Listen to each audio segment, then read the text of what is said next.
makibahagi sa aming balitaan, i-like lamang ang aming Facebook page o di kaya i-follow nyo kami sa aming YouTube channel.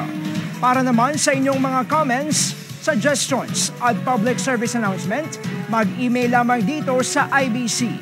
Kaibigan, naway isaalang-alang natin na nandirito pa rin ang banta ng COVID-19. Kaya laging mag-mask at maghugas upang makaiwas. At yan ang mga makabuluhang balitang aming nakalap.